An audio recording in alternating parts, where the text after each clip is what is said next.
Nous allons commencer ce que j'ai promis le dimanche passé. On a appelé ça « généreux ». Au bout de ce message, aujourd'hui à l'introduction, le but sera de nous permettre ensemble de comprendre un peu ce qu'on entend ici par « généreux » et comment on va regarder cela le reste de ces dimanches du mois de juillet. 2 Corinthiens chapitre 8.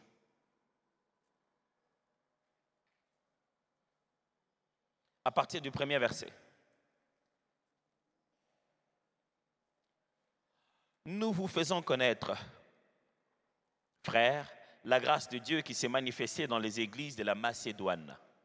Il veut leur parler, il parle aux Corinthiens, mais il veut leur dire quelque chose, la grâce de Dieu qui s'est manifestée dans les églises de Macédoine. Et tout à l'heure, il ne va pas parler des miracles et des guérisons de malades. Non, mais il dit, nous vous faisons connaître, frères, la grâce de Dieu qui s'est manifestée dans les églises de la Macédoine. Au milieu de beaucoup de tribulations qui les ont éprouvées. Cette église est en quelles conditions? Conditions de tribulation. Ils souffrent. Ils souffrent à cause de l'évangile. Les gens ne veulent pas qu'ils parlent de Jésus. Ils passent par des moments difficiles. Au milieu de beaucoup de tribulations qui les ont éprouvées, leur joie débordante et leur pauvreté profonde. Waouh! Regardez, c'est que le mélange de joie débordante et de pauvreté profonde. Regardez ce que ça donne comme résultat. Il dit, leur joie débordante et leur pauvreté. Ce n'est pas la joie due aux richesses, mais la joie qu'ils avaient, c'est une joie, rien à voir avec leurs avoirs. Ils ont une joie, mais leur condition, c'est qu'ils sont dans une pauvreté profonde. Leur joie débordante et leur pauvreté profonde ont produit avec abondance de riche libéralité de leur part. Wow! Tu sais que ça donne la pauvreté? Comment la pauvreté, avec beaucoup de joie, a donné de la libéralité? Comment les gens pauvres, parce qu'ils sont contents, sont devenus de bons donateurs? Au troisième culte, la semaine passée, quand j'étais en train de leur annoncer que ce dimanche, ici, on commencerait cette série justement appelée Généreux, je leur ai demandé comment on dit généreux en lingala. Question que je vous pose aussi à vous. Généreux. Quelqu'un a dit papa bonheur.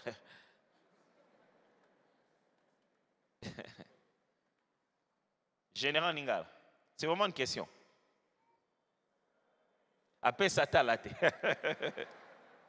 Il n'y a pas un mot, ça que ça se... Boboto, c'est un peu plus large, Bobo, toi. Le bogo pété. J'ai l'impression que chaque fois qu'on veut dire généreux dans notre langue, on utilise une image, on emprunte une image. Alors, d'abondante, des riches libéralités de leur part. Ils ont, je l'atteste, donné volontairement selon leurs moyens. Volontairement, ils ont donné selon leurs moyens. Et même au-delà de leurs moyens. Nous demandons avec des grandes instances la grâce de prendre part à l'assistance destinée aux saints. C'est-à-dire que les Macédoniens qui souffraient, ils passaient par des moments difficiles, on était en train de tuer les gens, on les empêchait de croire au Seigneur. Et ils étaient dans une souffrance telle qu'ils étaient si pauvres. Mais au milieu de leur pauvreté, tellement qu'ils étaient heureux d'être enfants de Dieu, ça leur a donné un réflexe de donner librement, de donner aux autres. Et ils ont donné non seulement avec ce qu'ils avaient, ils ont donné même au-delà de leurs moyens. Et ils disent à Paul, nous on tient. Tu vois, Paul leur dit, je comprends votre situation, vous souffrez, on a besoin de donner, mais vous n'allez pas donner. Il dit, mais nous, ils ont supplié instamment, pas de recevoir, mais de donner. Non, Paul, non, nous on va donner. Et non seulement ils ont contribué comme nous l'espérions, mais ils se sont d'abord donnés eux-mêmes au Seigneur, puis à nous par la volonté de Dieu. Waouh! Non seulement qu'ils ont donné pendant qu'ils étaient pauvres, ils ont donné au-delà de ce qu'on pouvait attendre, on pouvait espérer. Mais on découvre ici qu'ils se sont donnés eux-mêmes au Seigneur. Ce n'est pas seulement pour dire qu'ils ont donné leur vie à devenir enfants de Dieu, mais c'est qu'ils se sont rendus disponibles parce que Paul dit ils se sont donnés au Seigneur et à nous. C'est-à-dire qu'ils n'ont pas donné leur vie au Seigneur, ils ont donné aussi leur vie à Paul pour accepter Paul. Non. C'est-à-dire qu'ils se sont rendus disponibles à tout faire. Ils se sont dit, Dieu, je t'appartiens. Et ils ont dit à Paul, on est là pour vous. De quoi vous avez besoin?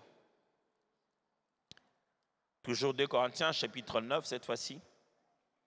À partir du 1er au 11e verset, on comprend un peu mieux le contexte de qu'est-ce qui se passe ici.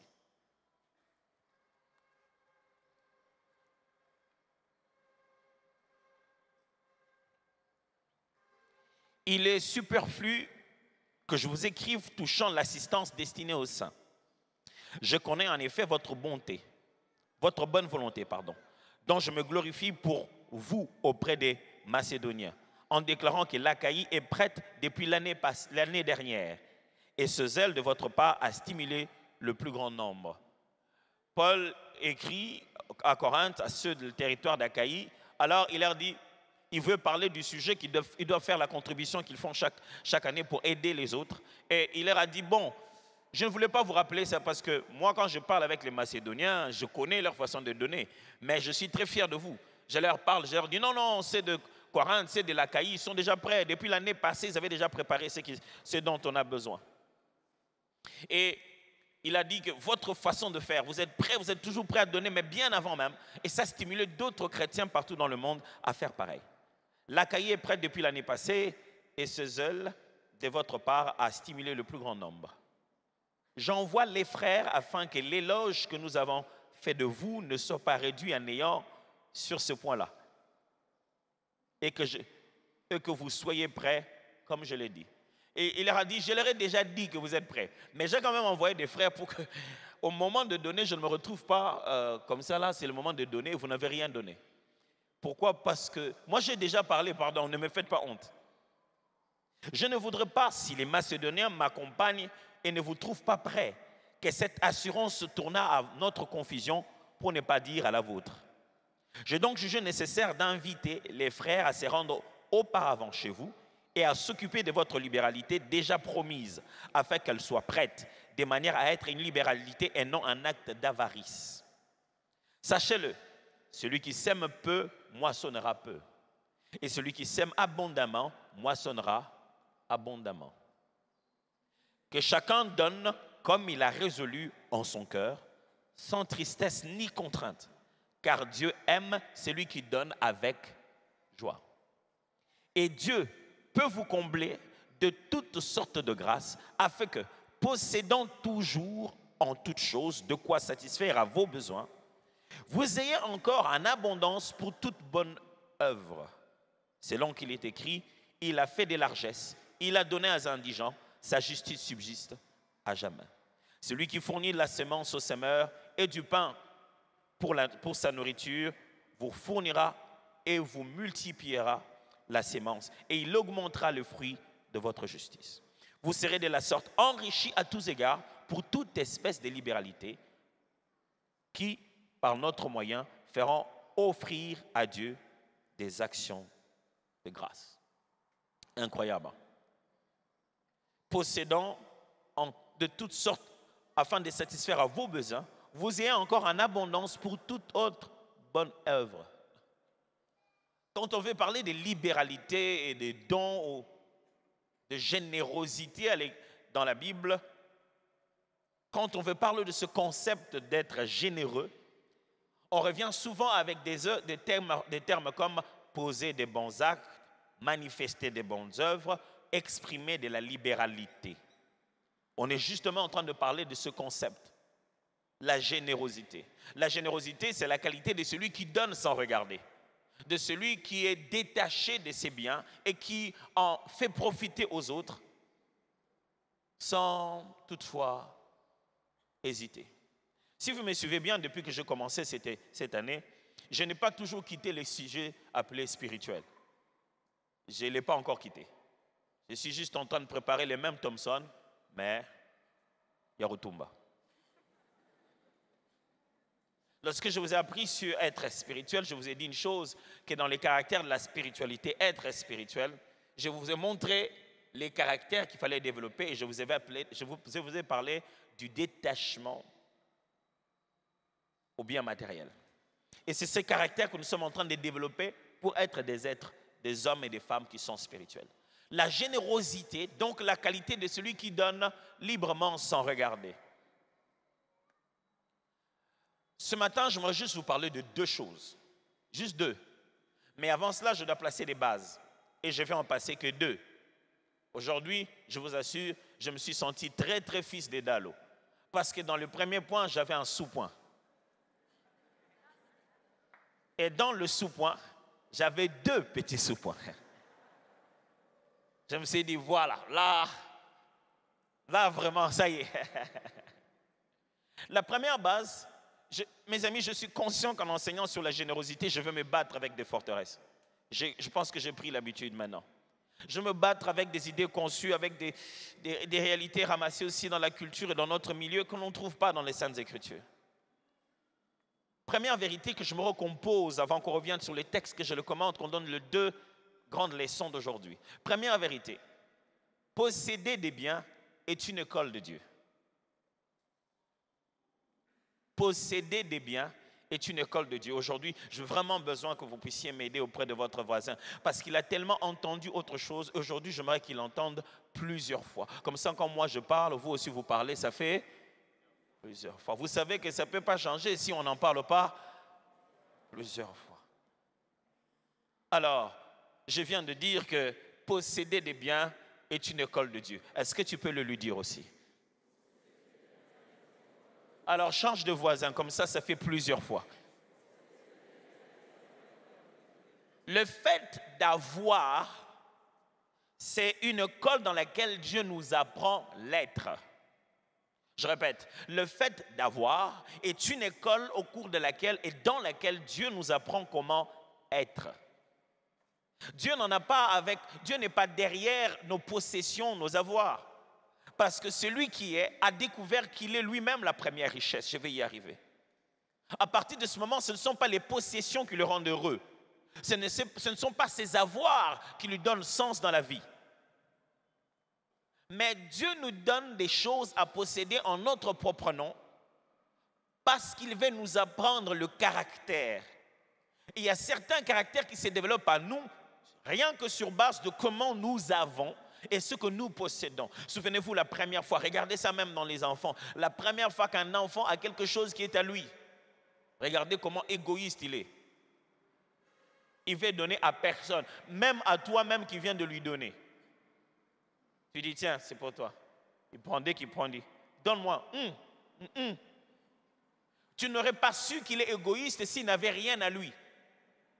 Comment va-t-il être égoïste? Il y a des caractères en nous qui ne se développent que dans l'angle où nous possédons quelque chose. Et Dieu nous donne de gérer des biens, de gérer des avoirs. Quand je dis avoir, ne voyez pas seulement de l'argent, voyez le matériel, voyez les terrains, voyez toutes sortes d'avoirs qui ne sont pas votre être. Voyez même des relations que vous avez avec des gens. Mais Dieu nous donne de posséder des biens et des avoirs pour que ce soit une école dans laquelle il nous apprend à être. Donc, vous ne pouvez même pas être généreux sans avoir de quoi exprimer la générosité. Le caractère des généreux, c'est déploie en vous parce que vous avez quelque chose à exprimer comme générosité. D'accord avec moi? Donc, nous avons pour être. Je répète, nous avons pour être. Nous avons pour que ce soit l'école d'être. Nous possédons pour que ce soit le moyen par lequel Dieu nous apprend à être des bonnes personnes. Ce qui veut dire que toute l'épreuve va être justement le fait que tu l'as, à un moment, Dieu veut le prendre, tu dis non, non Seigneur, il dit non, ça tu n'en as plus besoin, il met de côté. Et tu essaies de vivre sans ça, et on ne s'est même pas rendu compte. Alors Dieu met autour de nous les moyens de posséder encore, non seulement les possessions en soi-même, mais le moyen d'en posséder au maximum. Quand Dieu met entre tes mains le moyen de pouvoir avoir une chose que tu désires, c'est tout un test. C'est tout un examen. Et nos maisons sont remplies des choses dont on n'a pas besoin. Et vivre tout le jour en possédant des choses inutiles, n'est pas comprendre pourquoi on a les moyens. Je vous choque là? Allô? Je vous choque là? Non? Je ne vous ai pas choqué? Donc je n'ai pas encore réussi. On va y aller. Le fait que vous ayez un véhicule, c'est une école. Le fait que vous ayez une maison, c'est une école. Le fait que vous ayez des habits, c'est une école. Parce qu'il y a habits et habits. Parce qu'il y a maison et maison. Parce qu'il y a véhicule et véhicule. Parce que le choix que vous faites dans la qualité et dans la quantité des choses que vous possédez détermine le caractère que vous avez vous-même et votre conscience du besoin des autres. Choqué? Pas encore? Avant de sortir d'ici, vous serez choqué, ça c'est sûr. Donc, posséder des biens est une école de Dieu. C'est pourquoi lorsque le diable voudrait que notre accélération, notre col soit perturbée, quand Dieu lui dit, écoute, j'ai quelqu'un qui a réussi aux examens, il dit, ah ouais, puis quel examen il a réussi? Est-ce que tu as pris ses biens? C'est pourquoi il va tourner tout de suite vers les biens de Job. Parce que c'est là-bas qu'il faut tester si quelqu'un est devenu ce qu'il doit être. Dieu n'était pas en train de dire à Satan, tu as vu Job, mon serviteur, il a beaucoup d'argent. Non, il lui a dit, il n'y a personne d'intègre comme lui. Mon ami, où vas-tu vivre l'intégrité sans travailler quelque part et avoir des opportunités? C'est là-bas que tu apprends l'intégrité. Si on doit t'appeler intègre, ce n'est pas parce que tu ne travailles pas. Très souvent dans la vie, les gens qui n'ont rien ont tendance à médire et même à insulter et même à condamner les gens qui en ont au sujet des caractères qu'ils n'ont pas développés. That one, I think was too long. Let me reduce that. Souvent dans la vie, vous savez, quelqu'un dit lui il est mauvais. Il y en a azamte amabe, bazara bon azambo azamba. Point batambon bazamte amabe. Point nini batambon ote bazara biloba loba. Wana milobit. Ah, wana omona kaonte hein? Oh, omoni hein? Ni point ni batambon bazaka mitema be bakabate. Point nini batu bazana mbongo te bazaka songi. Le degré de ce que l'on possède détermine aussi les types de caractères qu'on a développés. Zoa, bon omona nini ba obengo mutema be. Mutema be za na on te pose na mbongo. Mutema be za la ke batu ba décidera ki. À partir du moment où ils ont un mbongo, c'est que les gens qui ont décidé par eux-mêmes que non, à partir du moment où ils pensent que toi tu as de l'argent, donc tu es mauvais. Il n'a qu'à battre. Vraiment. Bat moussous, ouais. On a compris. Quand on a mututé pour comprendre, c'est au van qui tu as on comprend tout ça. Pour nanini bat bazan en bon côté, ba comprendre raté. Alors, sachez-le bien, le degré de ce que vous possédez détermine jusqu'à quel point vous avez été éprouvé dans votre caractère. Alors ne pensez pas être plus mature parce que vous n'en avez pas. Il y a des choses, lorsque vous les aurez, vous aurez du mal à exprimer les qualités que vous attendez des autres.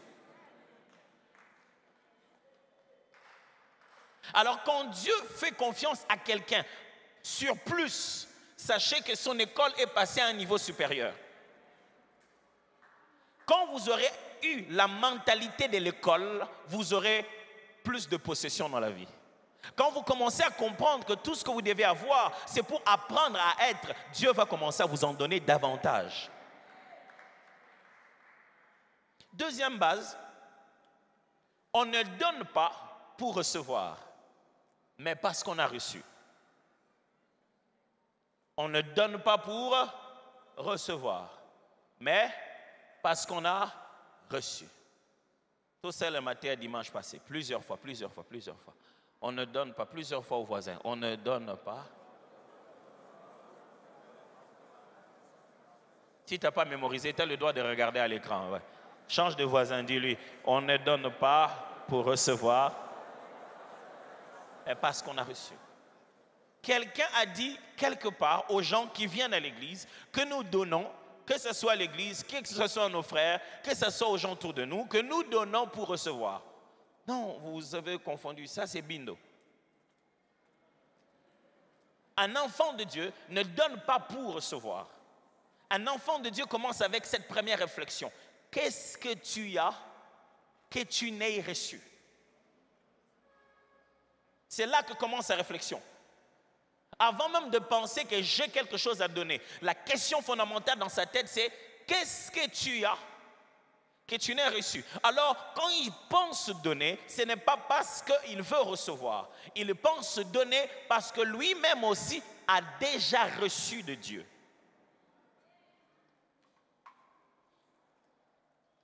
Quelqu'un m'entend?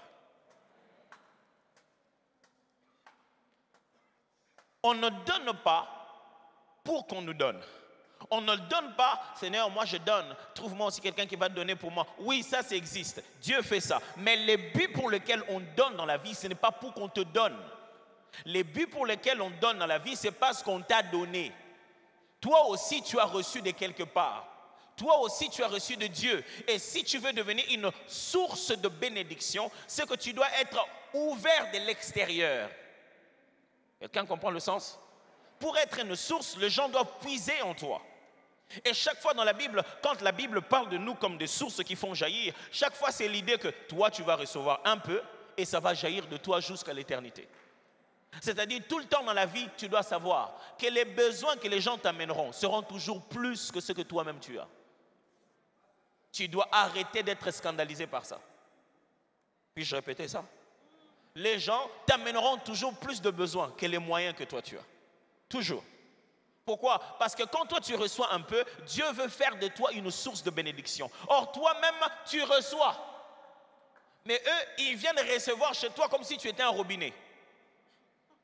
Pourquoi? Parce que quelque part, entre le moment où tu as reçu et la façon dont tu gères cela et la manière dont tu reconnais la grâce de Dieu sur toi, le Seigneur va multiplier non seulement pour toi, suffisamment pour toi et suffisamment pour exprimer de la générosité. Alors si toi tu veux qu'on te demande à la mesure de ce que tu as reçu, tu es en train de démissionner de la responsabilité d'être une source de bénédiction. Donc tu dis à Dieu, pas moi, va chercher quelqu'un d'autre. Moi, donne-moi seulement pour moi. Pas pour que les gens viennent chercher chez moi. On ne donne pas pour recevoir, mes amis. On donne parce qu'on a reçu. Je vous ai promis que deux grandes choses à dire aujourd'hui ce matin concernant la générosité. Et n'oubliez pas, j'enseigne plus le généreux. Comment est-il? Qui est-il? Premier point. Le généreux n'a pas plus de biens, mais il a bon cœur. Le généreux n'a pas plus de biens, mais il a bon cœur. Plusieurs fois. Vas-y, plusieurs fois.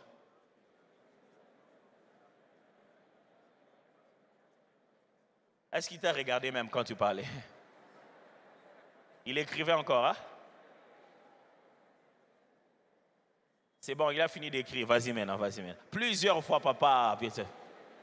Mon frère, oh, le pasteur ne nous donne pas plusieurs opportunités. Ça fait combien de fois tu pars à cette sœur?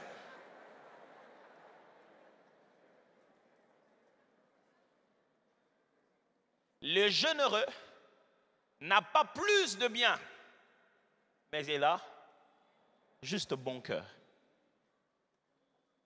On n'est pas généreux parce qu'on est riche des biens. On est généreux parce qu'on est riche des cœurs.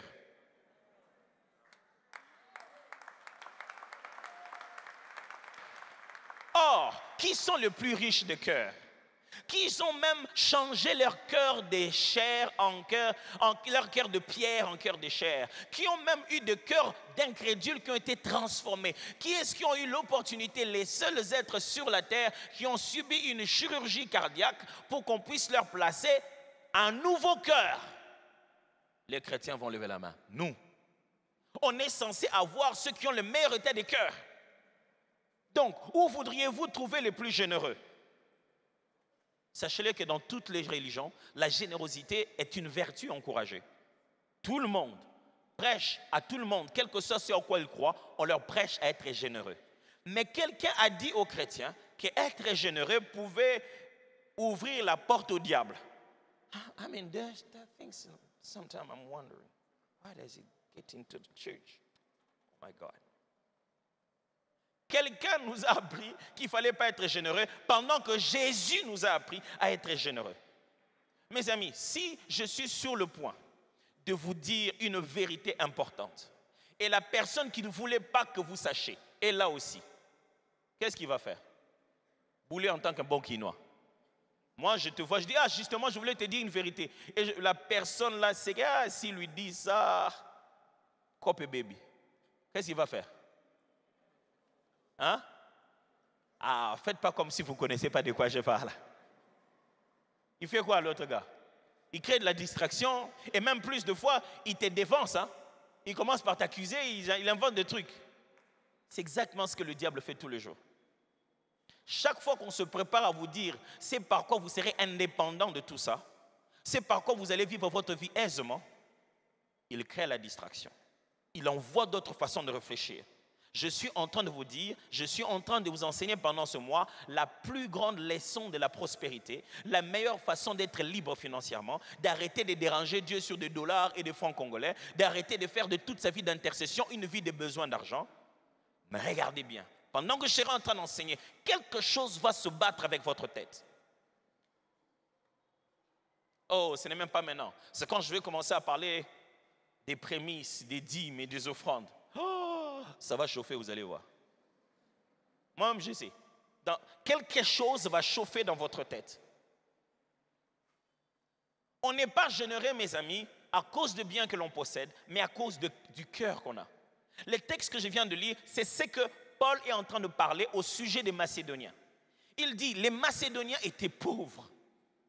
Et ils passaient par des moments difficiles. Ça ressemble au Congo. Ils étaient dans des moments difficiles. J'ai même appris que certaines personnes sont en train d'encourager une forme de prédication, disant que non, nous étant dans le pays des tiers-mondes, on ne devrait pas donner à Dieu. Mensonge. Gros mensonge. Il n'y a pas une autre façon d'être béni dans la vie. Ce n'est pas pour donner à l'église, mais apprendre à donner à ses frères. Apprendre à donner à quiconque dans le besoin, c'est comme ça qu'on est béni. Qui épargne à l'excès s'appauvrit. Vous ne devenez pas béni parce que vous gardez le peu que vous avez. Non, vous devenez béni parce que s'il y a quelqu'un à côté de vous qui est dans le besoin, vous partagez avec lui. Et pour ça, il n'y a ni des pays développés, ni des pays en voie de développement, ni des pays pauvres. La raison de notre pauvreté, c'est la mentalité selon laquelle on ne peut pas donner. Et on doit recevoir gratuitement. Arrêtez les gratuités inutiles. La main qui reçoit est esclave de celle qui donne. Celui qui ne paye pas le prix ne connaît pas la valeur de la chose. Sortez ici, vous allez voir, les gens ne connaissent pas les valeurs des choses. Celui qui n'a pas payé ce qu'il fallait ne respectera pas ce qu'il va avoir. La générosité, mes amis, commence dans le cœur et non pas dans vos poches. Je ne suis pas en train de prêcher aux riches. Paul n'était pas en train de parler aux plus grands riches. Il a dit qu'il s'agissait des Macédoniens qui étaient pauvres. Mais au milieu de leur pauvreté, ils avaient une autre forme de joie. Et à cause de ce mélange entre rien avoir et être totalement rempli dans les cœurs, ça produit de fortes libéralités. Et la Bible dit avec la joie avec laquelle ils donnaient. Ça ne venait pas de leur poche, ça venait de leur joie. Oh oui, oui, quelle joie. Cette joie dont il est question dans la Bible, qu'il y a plus de bonheur, plus de joie à donner qu'à recevoir. Nous, on sort ces versets-là pour demander à quelqu'un de nous donner. Tolère. Mes amis, la générosité, écoutez-moi très bien, la générosité est une affaire d'état d'âme de celui qui donne. Je vais répéter ça. La générosité est une affaire d'état d'âme, oui, je suis d'accord, mais de celui qui donne. Quelqu'un nous a dit quelque part, je ne sais pas où, que toute notre générosité était basée sur l'état d'âme de celui à qui on donnait. Toi, tu le donnes, est-ce que tu sais qui il est? La générosité est vraiment une affaire d'état d'âme. Mais l'état d'âme de celui qui donne. Détrompez-vous, mes frères. Quelqu'un peut te donner pour te faire aussi du mal. L'état d'âme à étudier ici, ce n'est pas l'état d'âme du vulnérable qui reçoit. C'est l'état d'âme et l'intention de celui qui est en train de donner. La générosité est bel et bien une affaire d'état d'âme, mais d'état d'âme de celui qui est en train de donner. Toi qui donnes, est-ce que tu donnes avec joie? Les textes que je vous ai lus, chaque fois ça répète ces termes-là. Donner librement et avec joie. Quand les gens donnent par contrainte, causée par une manipulation dans une prédication, même quand ils ont donné, ils ne vivront pas cette bénédiction. Parce que la générosité est une affaire d'état d'âme de celui qui donne.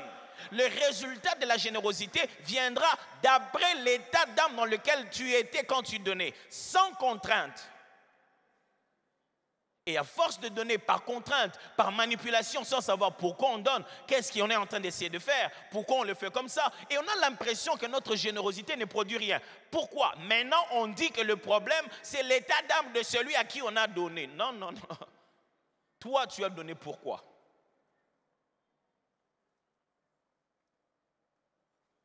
Parce que celui qui donne dans les meilleures conditions de cœur ne s'attend à rien du tout. Il a déjà reçu sa joie.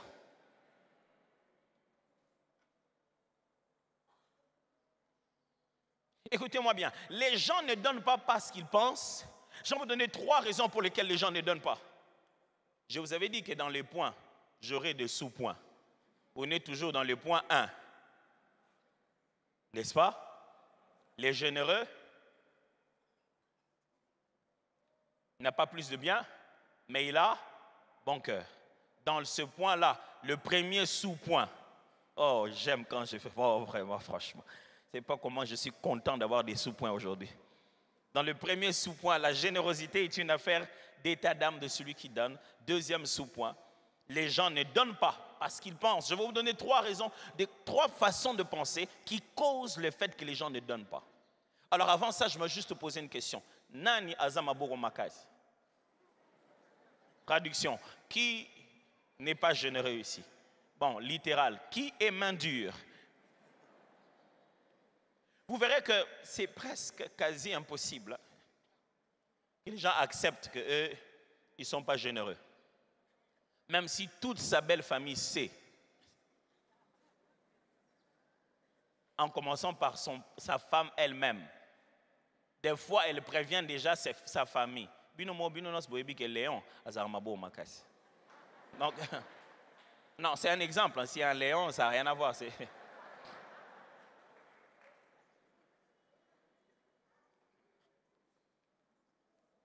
Mais la raison pour laquelle nous n'avons pas tendance à donner aux autres, mes amis, par le verbe donner, n'imaginez pas que je suis en train de vous parler de faire des offrandes à l'église. Je vous parle d'être généreux. Et faire des offrandes à l'église, donner des dîmes et toutes ces choses-là, si ça ne vient pas d'un cœur généreux, ça revient au même. Et quand je dis généreux, je vous demande de l'être déjà à la maison, déjà dans le voisinage, déjà au travail, déjà dans la famille. Et il ne s'agit pas de dîmes, il ne s'agit pas d'offrandes, il s'agit d'apprendre à donner aux gens. Les gens ne donnent pas parce qu'ils pensent, être pauvre. Quand quelqu'un croit qu'il est pauvre, il ne donne pas parce qu'il pense que c'est à lui qu'on doit donner. J'ai vu des gens demander 1000 francs pendant qu'ils en avaient 10 dans la poche. Pourquoi? Il a déjà 10 000 francs. Mais il a décidé que dans la société, c'est lui le pauvre. Mais avant de passer aux élections, de si tu es pauvre ou moi je suis riche, il faut me consulter d'abord. Parce que des fois, vous allez comme ça dans la rue, on vous a déjà promu, vous êtes riche. Je dis, depuis quand c'est moi qui donne? J'ai déjà entendu des gens m'appeler grand frère. Quand je le regarde, je dis, Yaya, je pense qu'il y a un problème de calcul d'âge ici. Cette personne-là pense qu'elle est pauvre. La pauvreté, mes amis, ce n'est pas le manque. La pauvreté est une mentalité selon laquelle tu dois vivre aux dépendants des autres. La pauvreté est une mentalité de parasite. Tu considères que ton bonheur est un bonheur participatif. Pour que toi, tu sois ce que tu es, tes frères, tes soeurs, tes voisins, tout le monde devrait te donner. Et si tu es comme tu es, c'est parce que on m'a imité Mamabé. Arrêtez de voir ça dans la tête. Ne rendez jamais personne responsable de votre état financier. Moi, tel que je suis là, j'ai des grands frères. Ils ont beaucoup d'argent, mais tu me vois comme ça. Mon frère là, il aurait pu juste faire pour que moi, je parte seulement en Europe. Que je cesse de rester ici au Congo. Parce que tu penses qu'en arrivant en Europe, juste après l'immigration, il y a la banque qui te donne capital de vie. Mais maintenant que tu arrives en Europe, tu vas vivre avec ça. Non, c'est une vie dure. Il faut travailler durement. Ce n'est pas parce que ceux qui sont en Europe vous envoient qu'ils ne travaillent pas qu'on leur donne ça gratuitement. Ils bossent dur pour envoyer ces peu d'argent que toi tu dis « Ah, tu n'as 100 € à Pamba ». Pourquoi? Parce que tu as décidé, c'est à toi qu'on envoie. Et lui, il est l'envoyeur. La pauvreté est une mentalité qui crée dans la famille des rôles. Au point qu'on élève un enfant avec la mentalité que lui, il doit recevoir de quelqu'un d'autre. On élève un autre avec la mentalité que lui, il doit donner aux autres. Du coup, tous ceux qui viennent du village, quand ils arrivent en ville, ils veulent que ceux qui sont en ville leur donnent. Pendant que les plus riches, ce sont eux. Ils n'achètent pas leur nourriture parce qu'ils l'ont sémée. Ils n'ont pas le problème de transport parce que les distances sont à côté. Ils n'ont pas de problème de myome et ainsi de suite parce qu'ils ne mangent pas des surgelés. Ils sont en bonne santé. Et en plus, ils ont leur propre parcelle au nom de la famille. Et ce sont des riches qui courent avec une mentalité de pauvres parce qu'ils veulent à tout prix avoir aussi le même poulet surgelé. Mes amis, ce n'est pas ça la richesse. Non, pas du tout. Ça, c'est quelqu'un qui réfléchit comme un pauvre. Et aussi longtemps que quelqu'un réfléchit comme un pauvre, il ne peut pas donner. Et parce qu'il ne donne pas, il ne va pas s'enrichir. Paul dit, la Macédoine était en pleine tribulation et dans une condition de pauvreté profonde. Mais même s'ils étaient en pauvreté profonde, ils ne réfléchissaient pas comme des pauvres. J'aimerais que tu dises aux voisins, je ne suis pas pauvre. La pauvreté est de fois une état de précarité qui nous entoure. Mais toi, tu n'es pas pauvre. Le jour où Dieu t'a créé, il a placé toutes les richesses à l'intérieur de toi. Toi, tu n'es pas pauvre. Dis-le à un autre voisin. Il faut qu'il entende ça plusieurs fois. Je ne suis pas pauvre. Ce n'est ni dans ma tête, ni ailleurs. Je ne suis pas pauvre. Répète-le très bien. Je ne suis pas pauvre. Je ne vivrai pas aux dépens de la poche de quelqu'un d'autre. Moi, je ne suis pas pauvre. Je ne sais pas pour vous. Je ne suis pas pauvre. Ça ne veut pas dire que j'ai des biens à la maison. Ça ne veut pas dire que c'est une pensée positive. Ça veut simplement dire que je suis conscient que ce que j'ai besoin, je l'ai déjà en l'intérieur de moi.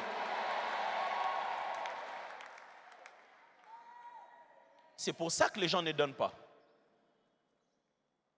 Donc, ils marchent, ils voient quelqu'un dans une voiture, à côté, il s'est dit tout de suite, ce monsieur est plus riche que moi. Ha!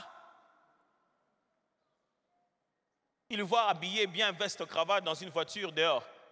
Il s'est dit, ah, ce gars, il est plus riche que moi, il faut que je lui demande de l'argent. Panne sèche, carburant zaté. C'est-à-dire, cette voiture ne s'est arrêtée pas parce qu'il a parqué. Il n'y a plus rien dans la voiture. Et il n'a plus rien dans les poches. Lui qui a une grosse voiture, la grosse voiture détermine combien d'argent il n'en a plus. Est-ce que vous m'entendez?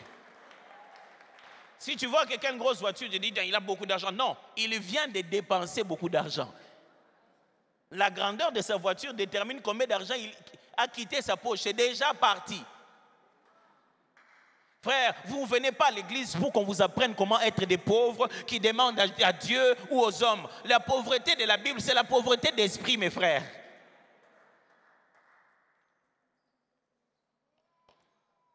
Les gens ne donnent pas d'eux parce qu'ils pensent qu'à eux-mêmes. Paul montre que les Macédoniens ont commencé à insister. Il faut qu'on contribue. Non, mais vous n'en avez pas. Non. Puisque nous, on en a trouvé, il faut que les autres reçoivent. Les gens ne donnent pas parce qu'ils ne pensent qu'à eux-mêmes. Ça signifie quoi? Ça signifie qu'il s'est dit, aussi longtemps que je n'ai pas rempli et mes désirs et mes besoins, je ne suis pas en position de donner. Ah, mon frère, il y a des gens qui n'ont même pas les fondamentaux que vous avez déjà. tel qu'on est là au culte. Il y a des gens qui vont consommer les bidorma. Ils les ont même fait dormir déjà. En rentrant, ils vont les réveiller.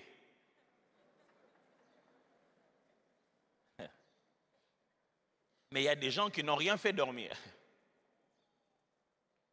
Il n'y a que de l'eau.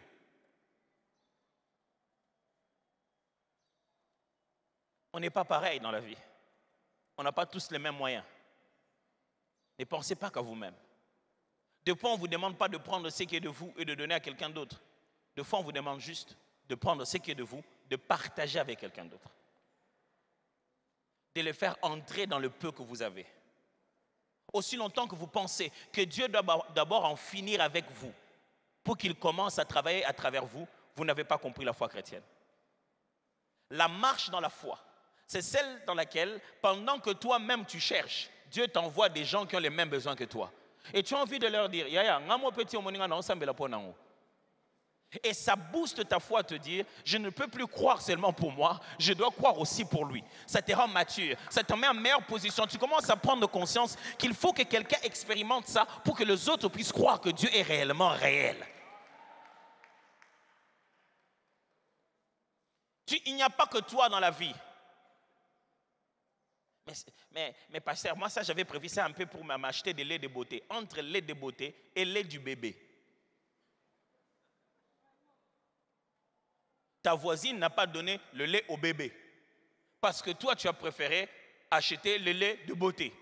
Et le bébé de la voisine pleure fortement. Et toi tu sors. Et tout ce que le lait de beauté a fait, c'est te faire transpirer davantage.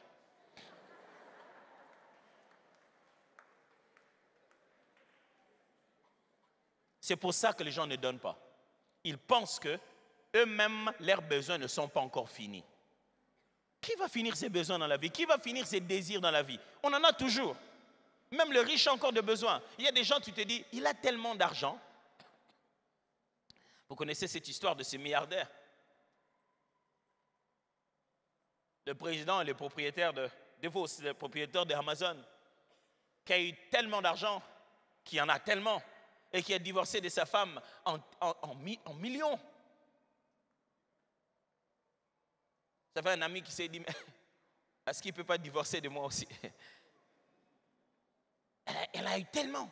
Tu as envie de dire, ce monsieur, est-ce qu'il va toujours au bureau?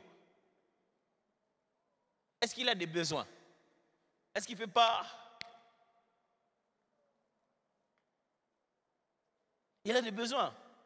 Personne ne comblera tous ses besoins sur la terre. Et ce n'est pas une raison de ne pas être généreux. Ah, moi-même, j'en ai besoin. Toi aussi. Il y a des gens qui en ont plus besoin que nous, plus. Il y a des choses dans la vie, si on ne le fait pas avec l'argent, on peut le faire avec un coup de fil. Mais il y a des gens, s'ils n'ont pas cet argent, ils n'ont ni coup de fil, ni amis, ni adresse, ni un endroit où se trouver. Si tu ne donnes pas ce billet de banque, c'est fini.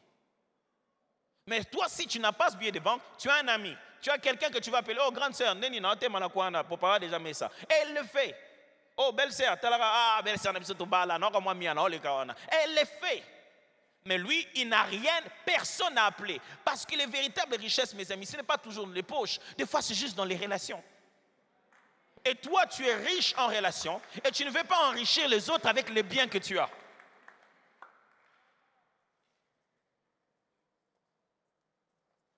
Les gens ne donnent pas 2, 3 plutôt, parce qu'ils pensent vivre pour l'argent. Mes amis, il y a une chose que j'aimerais vraiment vous conseiller à ne plus faire. Ne vivez pas en vous disant que je me suis réveillé le matin pour gagner de l'argent. Nous ne sommes pas venus sur la terre pour gagner de l'argent. Est-ce que je peux répéter ça? Ne vous réveillez pas le matin en vous disant qu'est-ce que je dois faire pour gagner de l'argent. Non. L'argent, c'est nous les hommes qui avons créé ça. Ça ne doit pas devenir ta raison d'exister. Parce que c'est toi qui as fait exister ça. Les temps que les Lydiens pensent aux monnaies et que les Chinois pensent aux billets, c'est récent. Quand Dieu crée l'homme, il ne le crée pas pour qu'il se réveille le matin et qu'il commence à chercher de l'argent. Non, Dieu a créé l'homme pour qu'il se réveille le matin, il gère des ressources pour le glorifier. Nous avons transformé, nous avons établi des règles sur la façon d'échanger des ressources en termes de valeur et qu'on a appelé de l'argent. C'est devenu de l'échange économique. Tu ne vis pas pour l'argent. Tu ne te réveilles pas le matin en te disant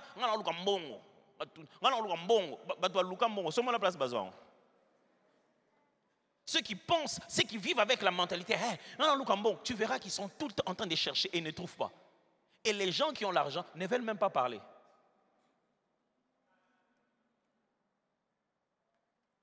Et les gens qui disent qu'ils cherchent l'argent, regarde là où ils sont. Ils ne cherchent pas l'argent, ils cherchent des magouilles.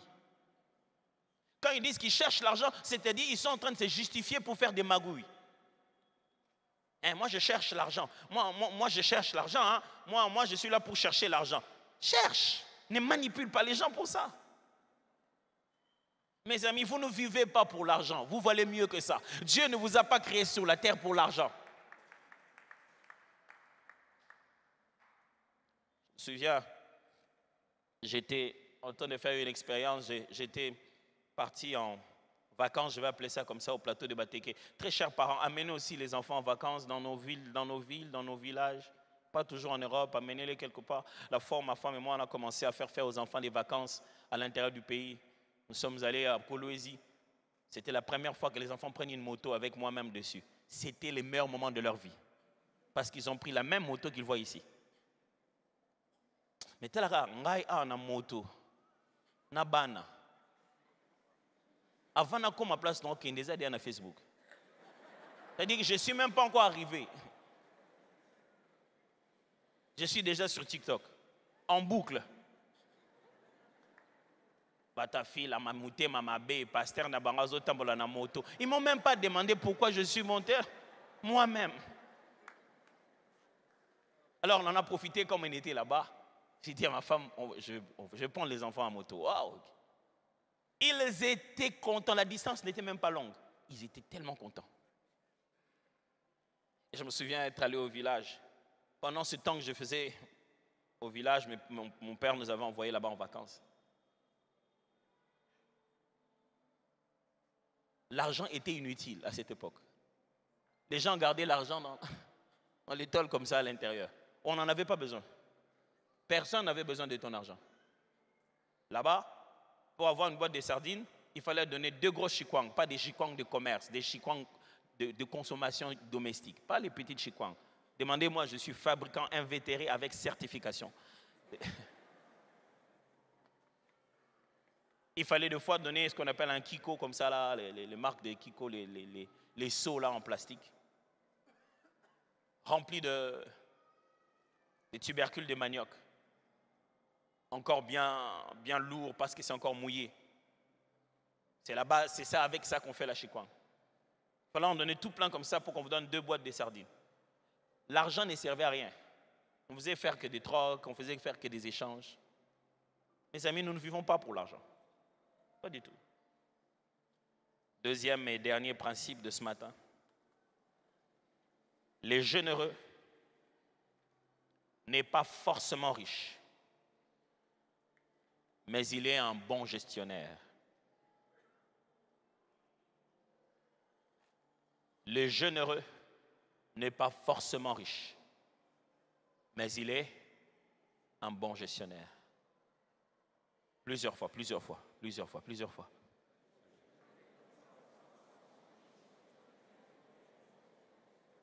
Il y a des gens que je vois qui ne parlent pas leurs voisins. Je vais vous écrire dans les bavards. Vas-y, parle, dis-le aux voisins. Le généreux n'est pas forcément riche.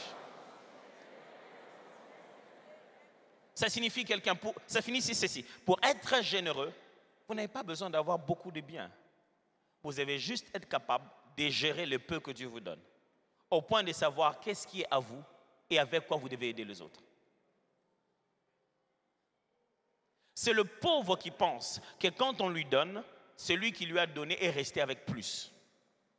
Ça, c'est la mentalité de la pauvreté. De croire que chaque fois que quelqu'un te donne, lui-même est resté avec plus. Parce qu'en réalité, la générosité est un sacrifice. Quand quelqu'un te donne, ça ne signifie pas qu'il est resté avec 10 fois plus. Ça signifie qu'il s'est dépouillé lui-même. Ça signifie que ce qu'il reste, il n'en a même pas suffisamment encore pour donner aux autres. C'est un sacrifice que tu reçois. Oh, mais il y a une telle mentalité de pauvreté, surtout dans notre pays. Quand quelqu'un lui donne, ah, à 100 $, et moi, tu as combien? Comment tu peux prouver ça? Comment tu ne peux pas prouver qu'il est resté peut-être qu'avec les 20 $ qu'il fallait pour la journée? Tu as besoin de 100 $, ça est belé. Zong ça. Allez, mais franchement, des fois tu donnes à quelqu'un, tu te dis, même on dirait que le donner c'est lui faire du mal. Il ne comprendra jamais. Pourquoi? Il ne peut pas être généreux lui, parce qu'il pense que la générosité c'est pour qu'on lui fasse à lui. On ne donnera pas aux autres tant que l'on gère mal ce qu'on a. La raison qui fait que très souvent nous ne sommes pas généreux, parce que nous-mêmes on vit au-delà de nos moyens. Tu payes une maison de 300 $, tu as un salaire de 600 $, maison 300 $. Et toi-même presque chaque semaine, il faut que tu achètes une nouvelle cravate, une nouvelle chemise, parce qu'il faut que tu ailles dans la fête des mariages de tout le monde, pour lesquels tu n'as pas amené des cadeaux, mais tu es venu bien habillé. Il y a des gens, tu te dis, si vous m'aviez donné l'argent de l'habit que vous avez acheté pour venir dans mon mariage, ça m'aurait plus aidé. Franchement, il faut qu'on laisse les tags dans nos habits de mariage. Comme ça, les mariés vérifient si nos habits, pour les honorer, ne dépassent pas les cadeaux pour les soutenir. Et des fois, les gens, ils viennent dans les mariages, tu te rends compte qu'il est habillé en compétition. C'est-à-dire que si toi-même, le marié, tu n'es pas prêt, on risque de croire que c'est lui le marié. Mais il a pris ça où? Il ne voit même pas venir la fin du mois. Comment pouvez-vous vivre sans voir venir vos responsabilités? Vous ne voyez pas venir les Minerval, vous ne voyez pas venir la fin du mois. Et ça vous surprend. Et tout le monde dit la fin du mois, vraiment, la fin du mois, c'est connu dès le début. Et quand tu en as au début, tu consommes mal. Pourquoi? Tu vis sans budget. Plaise à Dieu que pendant ce mois de juillet, on ait le temps d'expliquer ces choses-là. Comment on peut tenir une famille en vivant avec le budget, en vivant avec le peu que l'on a. Tant que tu ne vis pas avec ce que tu as, tu ne penseras jamais donner aux autres. Parce que tu as l'impression toi-même que tu... Et ce n'est pas parce que tu as beaucoup de problèmes, c'est parce que tu ne sais pas gérer ce que tu as.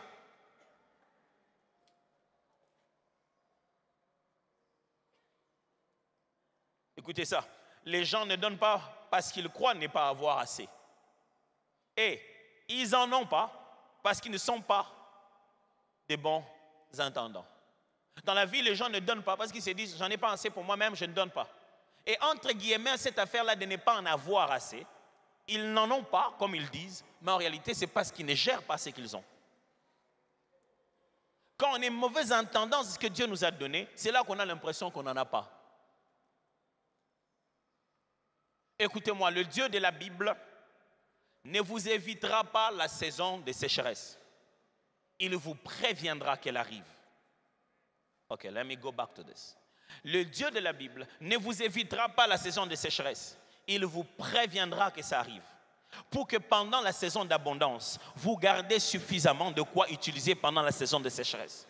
Et les gens remplissent nos églises pour trouver une sorte de prière pour éviter la saison sèche. Vous ne pouvez pas faire des prières et des jeûnes pour que durant toute votre vie, vous vivez dans une saison de pluie. Impossible. Dieu est un Dieu des saisons. Vous changerez une saison pour une autre. Parce que quand c'est sec chez vous, c'est à ce moment-là que quelqu'un d'autre est béni aussi. Alors si toi, tu sais que la sécheresse arrive bientôt, tu sais comment garder les temps d'abondance pour que même pendant la sécheresse, tu saches rester toujours fructif. Tu aies de quoi utiliser même pendant la sécheresse. C'est pourquoi vous aurez l'impression qu'il y a des gens, ils sont toujours bien. Ils n'ont jamais des saisons dans la vie. Chez eux, c'est toujours bien. Pourquoi? Quand ils sont dans la saison d'abondance, ils les gardent ça pour la saison de sécheresse. Et enfin, la bonne gestion commence par le contentement.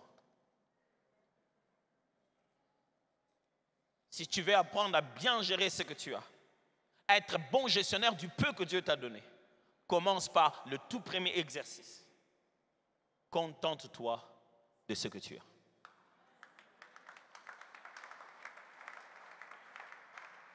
Le contentement, C'est la qualité que Dieu veut que nous puissions développer face à nos biens. Dans les tests de la possession, l'une des premières choses que Dieu veut nous voir développer, dans le test du fait que Dieu te donne des choses, dans l'école des biens pour développer les caractères, l'un des premiers caractères, c'est le contentement. Paul a dit, j'ai appris à vivre dans le contentement. C'est une école, j'ai appris petit à petit à me rendre compte que ce que j'ai, ça va. Pourquoi tu veux acheter un écran plat pendant qu'un écran gros, tu ne le regardes même pas? Tu penses que quand ça sera plat, maintenant tu vas le regarder? Ah, papa, banate, basenga na so moment était là mnene. Et basenga pour somme là-bas on téléphone. Personne ne regarde cette télé. Mettez une belle décoration de cheminée à l'entrée de votre maison, au salon. Et laissez chacun voir ses écrans personnels alors.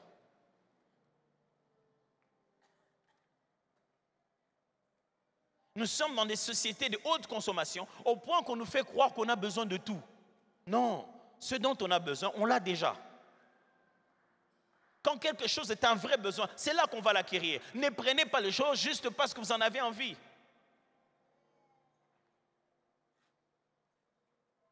Dans les cas de la boutique, on a le verre, et si on a un sac dans un verre, on a fait, faites ces ananotés. Au salé limbongo, il y a loyer. Mon limbongo au salon, il y a un loyer. Pour la fête, on a un bengi sioté. Traduction. Long, c'est trop long. C'est-à-dire que tu es en train de t'appauvrir avant l'heure. Tu t'en vas acheter une chose en te disant un jour je vais l'utiliser pour une fête. Fête à laquelle on ne t'a même pas encore invité. Et tu as bouffé une partie de l'argent du loyer pour pouvoir te préparer à une fête à laquelle on ne t'invitera même pas. Tu vas dire quoi au bailleur ou à la bailleresse? L'argent que je devais te donner, c'est dans les chaussures. Mes amis, si tu entres chez toi, tu regardes ce que tu as. Tu te rends compte que tu n'as pas d'argent. Et l'argent que tu devais avoir est dans quelque chose que tu n'utilises pas. Ça s'appelle de la mégestion. Si tu vas, tu te rends compte que j'ai des habits ici avec étiquette, mais je ne l'utilise pas. Mégestion. Tu as acheté des choses que tu n'avais pas besoin. Si tu te rends compte, prends tout ce que tu crois que tu n'avais pas besoin, vends-le. Récupère l'argent. L'argent, tu en auras besoin. La mentalité de la pauvreté pense que l'argent, c'est pour les dépenses. Quelqu'un nous a fait croire que si tu as l'argent, c'est pour acheter. Non. Non, non, non. Si tu as l'argent, c'est pour avoir un positionnement, un pouvoir, une valeur sociale. Que tu vales quelque chose. Pour que lorsque le vrai besoin se manifeste, alors tu exprimes les valeurs que tu as. On n'a pas l'argent pour les dépenser, on a l'argent pour le garder. Tu as vendu la parcelle familiale et tu as pris l'argent. Et tu es en train de te promener dans des restos, dans les boîtes de nuit. Tu sais que tu as pris la parcelle de votre famille, tu as coupé ça en morceaux. Tu as commencé à donner ça aux vendeurs de dindons, aux vendeurs de... Tu as pris la parcelle familiale, tu as donné ça à tout le monde.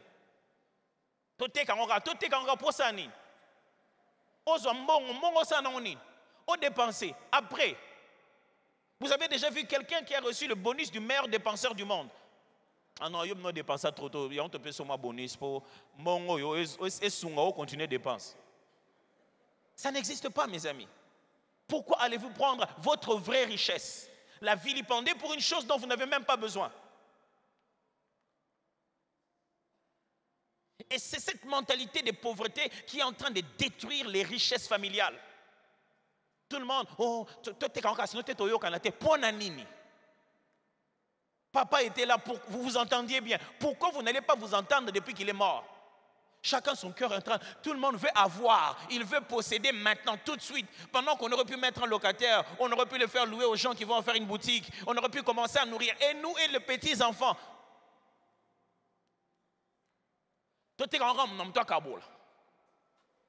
Ils ont même ce langage-là, même pour les pays.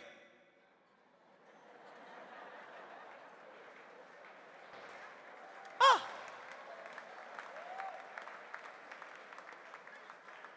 Oh, mboro, tote kaka mnamta kabola. So, oh, ba peso ya Congo, osa noni. Ta part, si on te donnait ta part du Congo, tu en feras quoi?